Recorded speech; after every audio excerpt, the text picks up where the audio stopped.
Lo dijo en la primera hora. Muy bien, seguimos. Gracias a nuestra audiencia, siempre generosa su participación, su interacción con este espacio de noticias y con este dúo de periodistas que justamente estamos aquí para conversar con ustedes, para interactuar, para informar, pero también para conversar con nuestros entrevistados.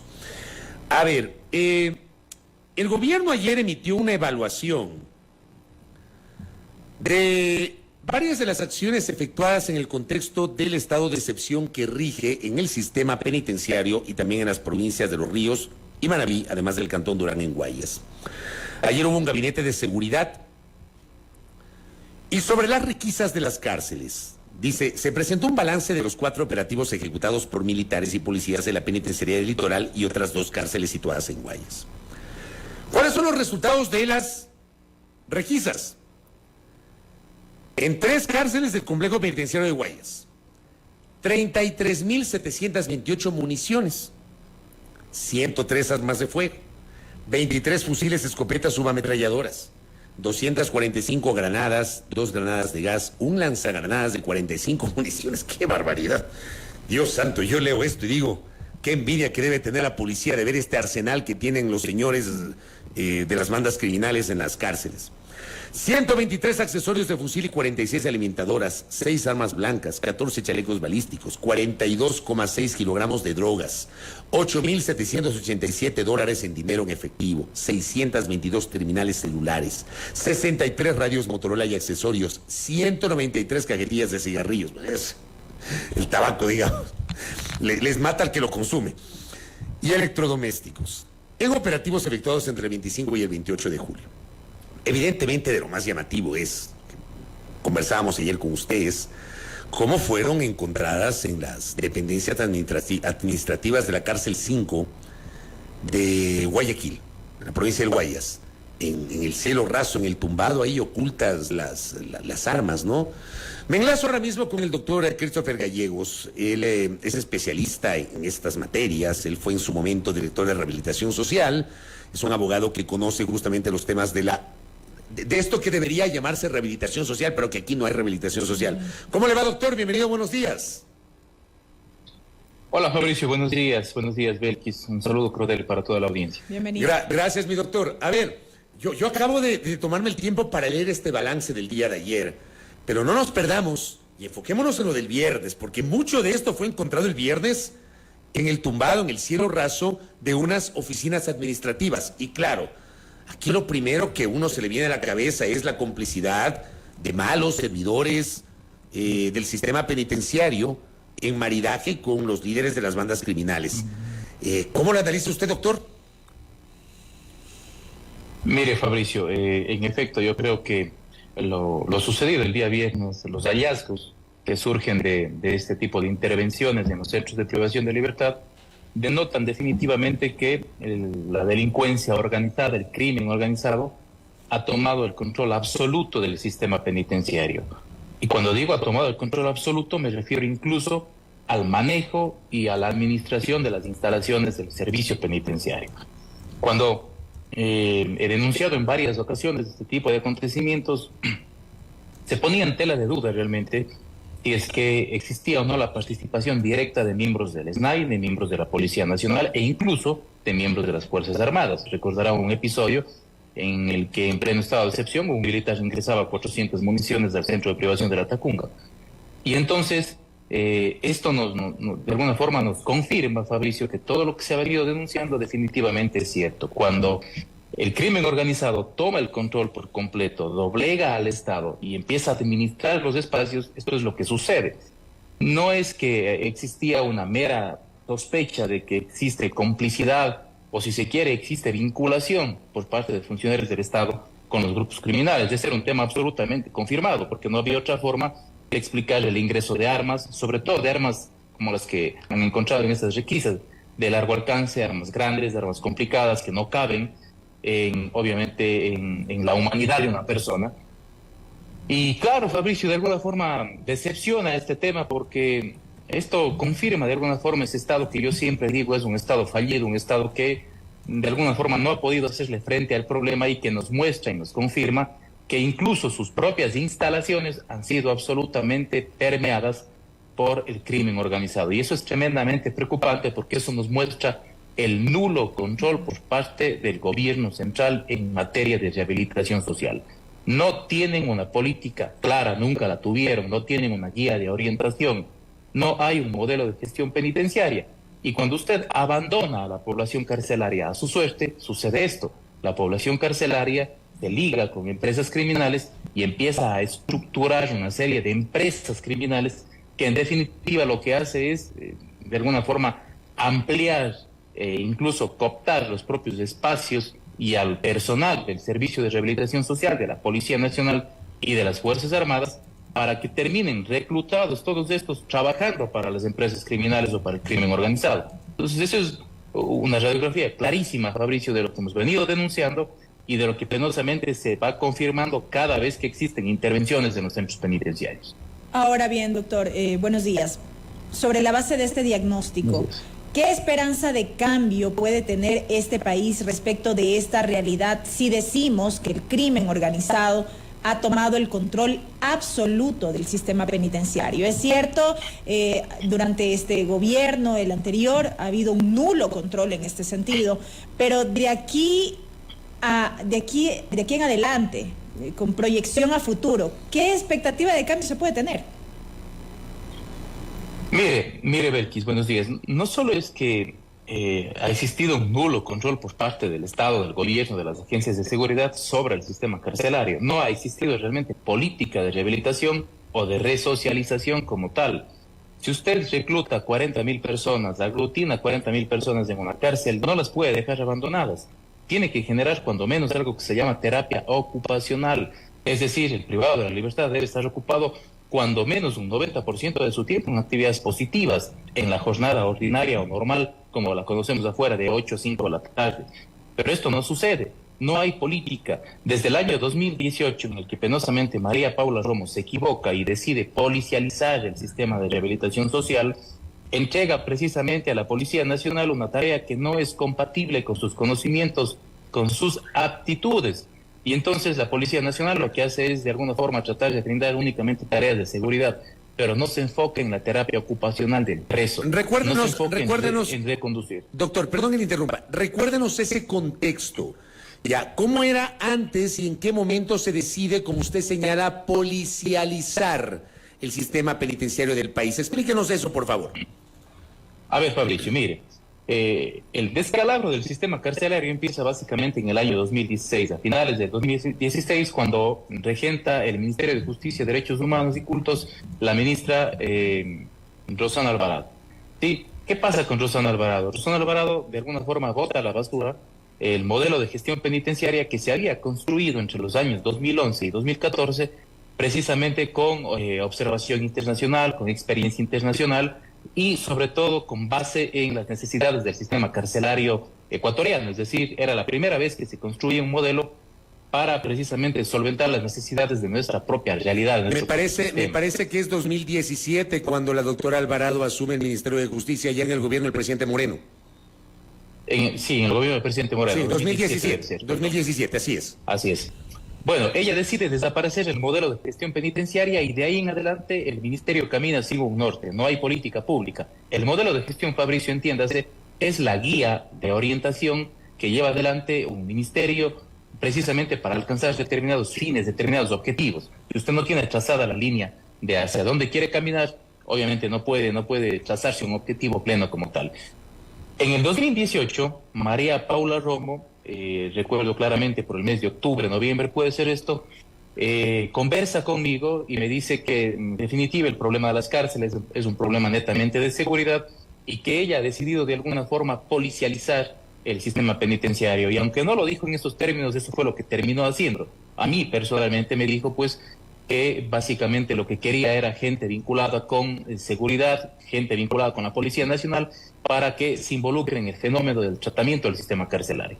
Yo hube de decirle en ese momento que esta decisión era un error, que acá necesitábamos criminólogos, necesitábamos sociólogos, necesitábamos psicólogos, gente que genere actividad ocupacional, terapia ocupacional para el preso.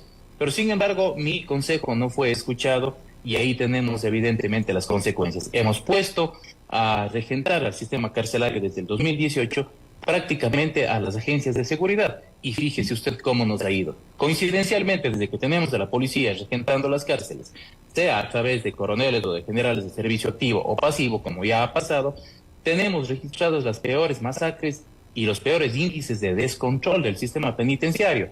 Esto no puede ser una coincidencia, Fabricio. El problema es que acá está regentando la política de rehabilitación social un ente que evidentemente no está capacitado para el efecto. La policía tiene otro tipo de conocimientos, otro tipo de capacidades y claro, de la mano de esa insuficiencia de conocimientos y aptitudes, el crimen organizado ha logrado tomarse como tal el sistema penitenciario. Y ahí yo quisiera insistir un poco en la pregunta anterior que planteaba, doctor, porque claro, usted hacía referencia a esta necesidad de una verdadera rehabilitación, de programas, no sé, de capacitación y demás a los internos, pero amerita una solución, y se ha dicho en reiteradas ocasiones, un tanto más profundas y estructurales respecto del sistema como tal.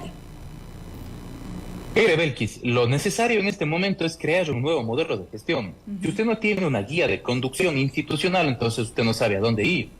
Si nosotros tenemos como mandato constitucional que el sistema de rehabilitación sirve para resocializar a la persona, pues bueno, nos guste o no nos guste, tenemos que trabajar en política de resocialización, porque eso manda la Constitución de la República. Belkis, hay que entender algo que es tremendamente importante. Usted no puede retomar el control del sistema carcelario si no tiene una visión de qué es el sistema carcelario. En nuestro país el sistema carcelario está enfocado y está concebido precisamente para rehabilitar a las personas privadas de la libertad. Y usted y la ciudadanía dirán probablemente, pero es que los cárceles no son centros de rehabilitación, son centros de perfeccionamiento del crimen. Sí, porque hemos conjugado a toda la delincuencia, porque hemos mezclado y cohesionado a toda la delincuencia. Mire, aquí hay que entender un tema que es fundamental. Básicamente, adentro del sistema penitenciario existen dos clases de privados de la libertad. Los primeros, con quienes sí se puede trabajar, con quienes sí se puede promulgar una política de rehabilitación social, y los segundos, con quienes definitivamente no se puede generar una política de resocialización, se tiene que generar una política de inocuización. ¿Qué significa esto, Belkis? Y lo digo una vez más en medios de comunicación. Hay gente con la que no se puede tratar. Hay gente que lidera el crimen organizado ahora mismo y que debe necesariamente ser privada de la libertad bajo otro tipo de tratamiento. Debe enfrentar otro tipo de régimen de rehabilitación social, un tratamiento absolutamente especializado, totalmente diferente y en total aislamiento del resto de la población carcelaria. Porque adentro hay gente que sí quiere rehabilitarse, hay gente que entra por accidentes de tránsito, hay gente que entra por estafa, hay gente que entra por abuso de confianza, que incluso ni siquiera, mirando un poco el sistema procesal penal, debería estar adentro de la prisión, porque eso termina de alguna forma sobrepoblando el sistema y también termina dificultando el cumplimiento de sus fines. Entonces hay que tener esa mirada clara. Hay gente con la que se puede tratar y hay gente con la que no se puede tratar.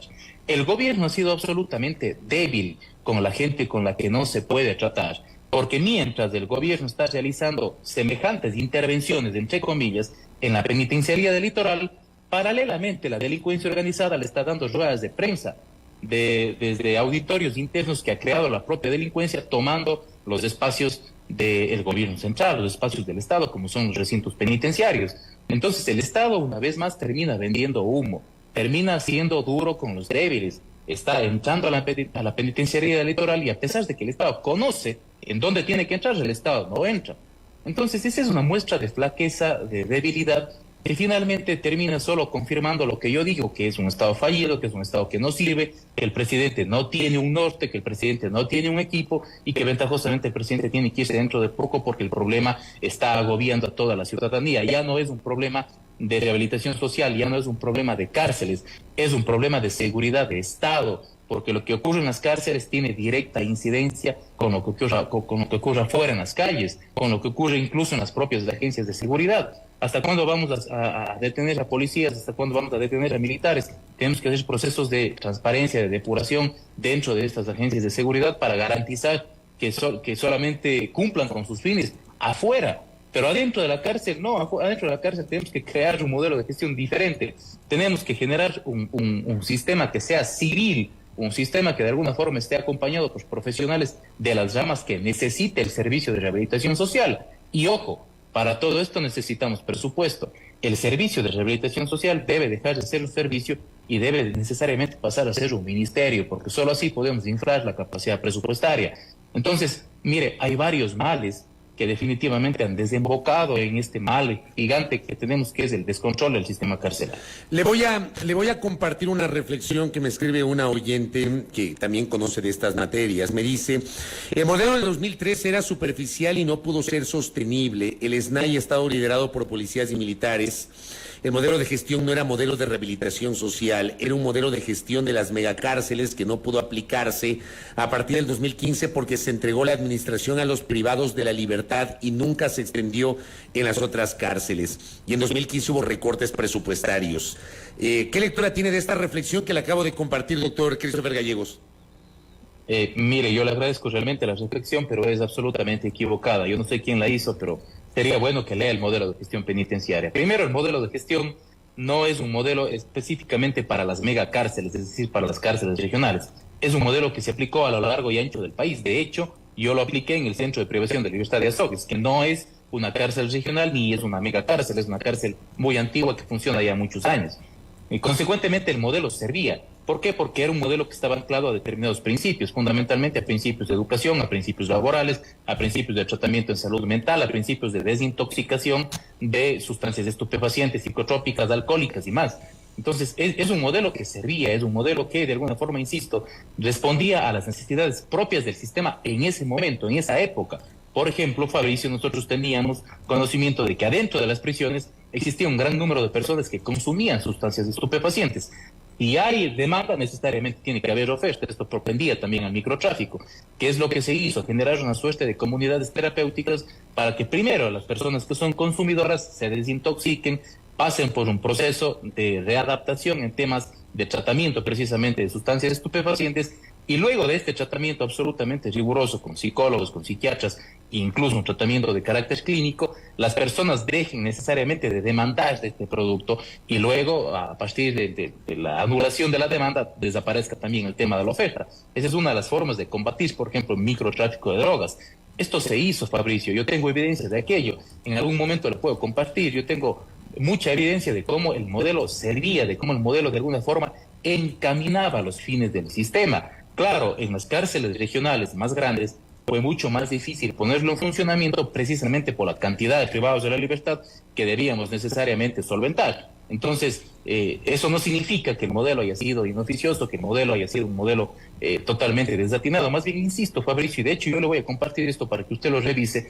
El modelo de gestión, insisto, y esto es tremendamente importante, por primera vez respondía a las necesidades del sistema carcelario ecuatoriano, es decir, sobrepoblación, ausencia de control del servicio penitenciario, males como el alcoholismo, como la drogadicción, atendía precisamente a ese tipo de problemas y fenómenos que eran urgentes en ese momento y empezó a dar resultados favorables. Si usted se fija, la división que tenía, por ejemplo, este tipo de cárceles regionales, estas megas construcciones, es fundamental, Fabricio, conservar la división entre privados de la libertad que representan una mínima peligrosidad, entre quienes representan una mediana peligrosidad y entre quienes representan una máxima peligrosidad. Pero claro, ahora como todos están mezclados, como todos tienen las llaves y pueden entrar a la hora que sea, al pabellón que sea o a la etapa que sea, entonces no hay como tal esa división y por lo tanto no puede haber un tratamiento especializado. Usted no le puede dar el mismo tratamiento a alguien de mínima que entró por un accidente de tránsito que el mismo tratamiento que da a alguien de máxima que entró por configurar una estructura criminal dedicada al sicariato, por ejemplo. Entonces deben necesariamente estar separados y deben necesariamente sufrir tratamientos absolutamente distintos, diversos. Pero eso en realidad no pasa. Correcto. Ahora bien, en esta coyuntura electoral, ¿cómo evalúa usted en términos generales el abordaje de la problemática de seguridad por parte de los candidatos a la presidencia? Mire, yo creo que hay propuestas interesantes y lo he dicho en más de un medio de comunicación. Me parece que hay 2 o 3 candidatos que de alguna forma tienen el panorama un tanto claro, más que los otros por lo menos. A ver, yo he mirado las propuestas, por ejemplo, del candidato Topic. Me parecen algunas propuestas interesantes, pero finalmente termina vendiéndole humo a la ciudadanía.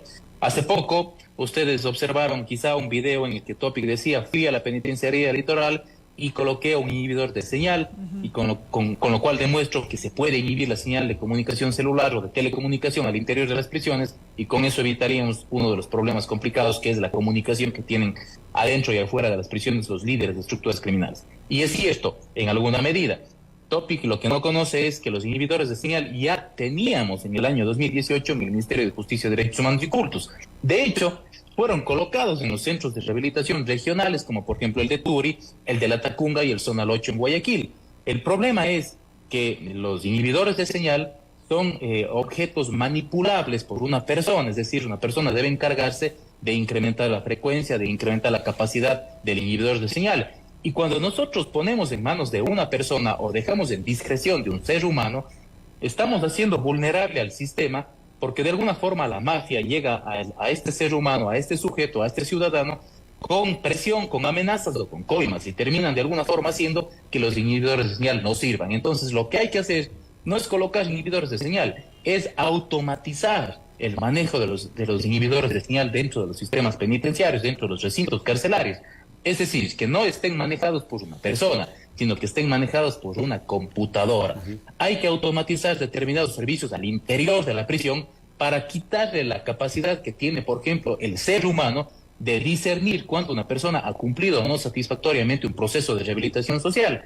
Porque si no, de ahí se vuelve maleable absolutamente todo. Yo puedo asegurar y certificar que un líder de una estructura criminal ha cumplido perfectamente con los requisitos y puede hacerse con un beneficio de la prelibertad o del régimen semiabierto. Entonces, mientras el ser humano tenga la discreción de algunas cosas que se pueden automatizar en pleno siglo XXI, aprovechando la tecnología y la digitalización, estamos complicados porque la mafia o el crimen organizado va a poder llegar a ese ser humano y va a turbar precisamente esto. Entonces, mire, hay propuestas como la de Topi, que insisto, en principio se muestran buenas, pero en el fondo no son tan buenas porque ya hemos experimentado. Hemos colocado inhibidores de señal y sin embargo la señal se inhibe de 8 a 5 de la tarde cuando hay control del sistema administrativo del centro carcelario, pero luego cuando los funcionarios se van, cuando el director de la cárcel sale del recinto penitenciario, existe nulo control y la señal de inhibición disminuye por completo. Entonces, mientras tengamos este tipo de problemas, pues bueno, la solución que propone Topic no es una solución del todo correcta. Hay otras soluciones también, como las que propone, por ejemplo, Luisa González, como las que propone el propio Fernando Villavicencio, que yo digo, bueno, en alguna medida son soluciones que traen efectos paliativos, pero no solucionan el fondo del problema. El fondo del problema es traer política de resocialización para la gran mayoría de personas privadas de la libertad que están adentro del servicio carcelario. Esa es la solución definitiva, Belkis, y hay que trabajar en la construcción de un modelo que responda a ese tipo de necesidades. Una última cosa, hablando justamente del hallazgo del viernes, que créame, yo no salgo de mi asombro de lo que se mostró el día viernes, de todas estas armas ocultas en el cielo raso de una dependencia administrativa, porque ya no hablamos de los pabellones, sino de una dependencia administrativa. ¿Qué pasa, por ejemplo, con la policía que cuide el primer filtro o las Fuerzas Armadas que cuide el perímetro? Porque me imagino yo que esto también está sujeto a controles. ¿Qué pasa con eso, doctor Gallegos? Mire, el problema es que como hemos policializado el servicio de rehabilitación social, no puede haber un control sobre la Policía Nacional y menos sobre lo que la Policía Nacional hace al interior de las prisiones. Es decir, ellos no pueden ser juez y parte de sí mismos, ¿me entiende, Fabricio? ¿Por qué? Porque ellos tienen espíritu de cuerpo, porque si un policía de alguna forma deja ingresar sustancias estupefacientes, deja ingresar objetos prohibidos como teléfonos celulares, incluso hasta armas de fuego, la propia policía no se va a arriesgar, no va de alguna forma a comprometer este principio que ellos tienen, este principio de la buena imagen institucional como tal. Entonces, es tremendamente importante, yo por eso decía, para recuperar el tema de seguridad, incluso hacer consultoría internacional. Nosotros mismos no estamos ya en capacidad de ser juez y parte. Se ha demostrado que las agencias de seguridad, tanto las Fuerzas Armadas como la Policía Nacional, han sido permeadas por la narcodelictividad, por el crimen organizado.